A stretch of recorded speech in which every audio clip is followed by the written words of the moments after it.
egg I did was called Green Eyeshadow. It was based on a magazine cover story about creativity. It was from Psychology Today, and it seemed to imply that wearing green eyeshadow might make you more creative.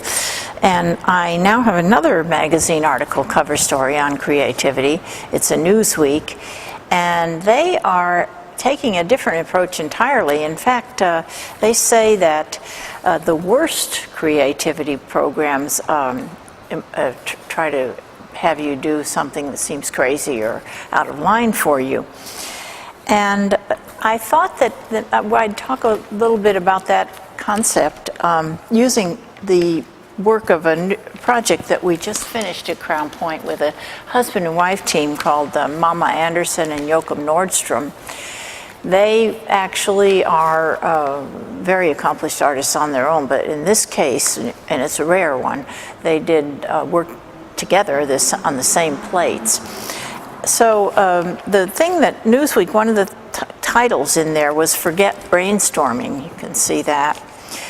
And so this idea of the collaboration thing was something that I wanted to talk about a little bit.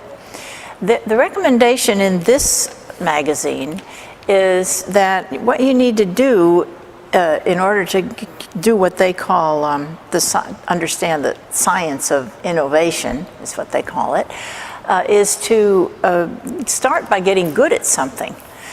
This is what they say is following a passion, and this is a really good thing for children to learn, that it takes work and sustained energy and effort and concentration and passion to get really good at something, pretty much anything.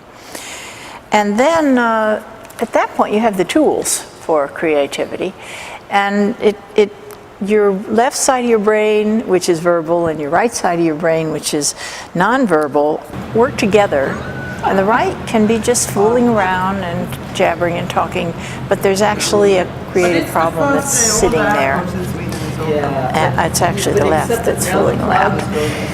And it's sitting in there in the right one, in the nonverbal side. And all of a sudden something over there gets triggered, and your right brain, what they call, hits an extra gear of concentration.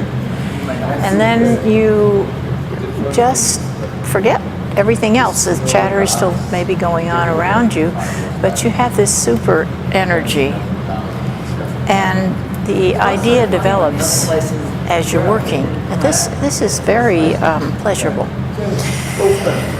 But of course the work of lengthy development may not be, but that's where the creativity starts. And as you develop the work, the mutual discussion, and that point brainstorming might be useful.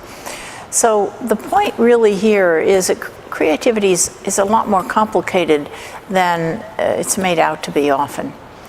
But it's also very exciting, and it does require some really serious effort and serious preparation.